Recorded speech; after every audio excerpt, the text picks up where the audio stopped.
বন্ধুরা, সকাল সকাল স্নান পুজো হয়ে গেলে কিন্তু সংসারের কাজ প্রায় অর্ধেকের বেশি হয়ে যায়। তবে আজকে কিন্তু সকাল সকাল স্নান পুজো সেরেও আমি সংসারের কাজ শেষ করতে পারিনি। রাত 12টা বেজে গিয়েছিল আমার কাজ শেষ করতে। আর সেটা কেন হয়েছে সেটা জানতে হলে কিন্তু ভিডিওটা পুরোটা দেখতে হবে। আজকে কিন্তু সকাল সকাল ভালোই রোদ দিয়েছিল, সেজন্য কিন্তু আমি অনেক জামা কাপড় ধুয়ে দিয়েছি।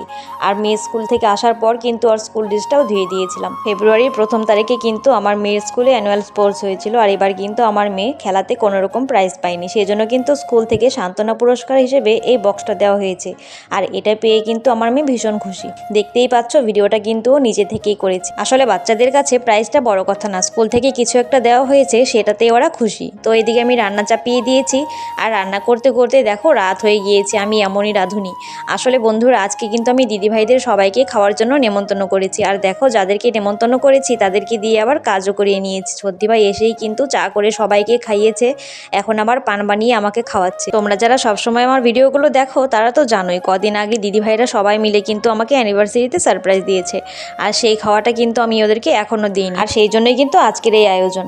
আমার রান্নাবান্না প্রায় কমপ্লিট হয়ে গিয়েছে, শুধু চিকেনটা হলেই কিন্তু হয়ে যায়। জানি অনেকটাই লেট করে ফেললাম। আসলে দিদিভাইদের বাড়িতে সরস্বতী পুজো, তারপর দিদিভাইদের বাড়িতে খাওয়া দাওয়া, এগুলো করতে করতে কিন্তু অনেকটাই লেট হয়ে গেল। তার থেকেও বেশি লেট হয়ে গিয়েছে ভিডিওটা শেয়ার করতে। তো যাই হোক, আজকের মেনুতে ছিল মসুর ডাল, বেগুন ভাজি, মাছের মাথা দিয়ে বাঁধাকপির ঘন্ট, চিকেন আর চাটনি। আর বদ্দিভাই যেহেতু মাংস খায় না, সেজন্য কিন্তু বদ্দিভাইয়ের জন্য মাছের ঝোল করা হয়েছিল। আর দিদিভাইরা কিন্তু আমাকে গিফটও দিয়েছে। কী গিফট দিয়েছে সেটা কিন্তু পরের ভিডিওতে দেখাবো। তো আজকের ভিডিওটা কেমন লাগলো কমেন্টে জানিয়ে দিও, আর ভালো লেগে থাকলে লাইক কমেন্ট শেয়ার করে দিও।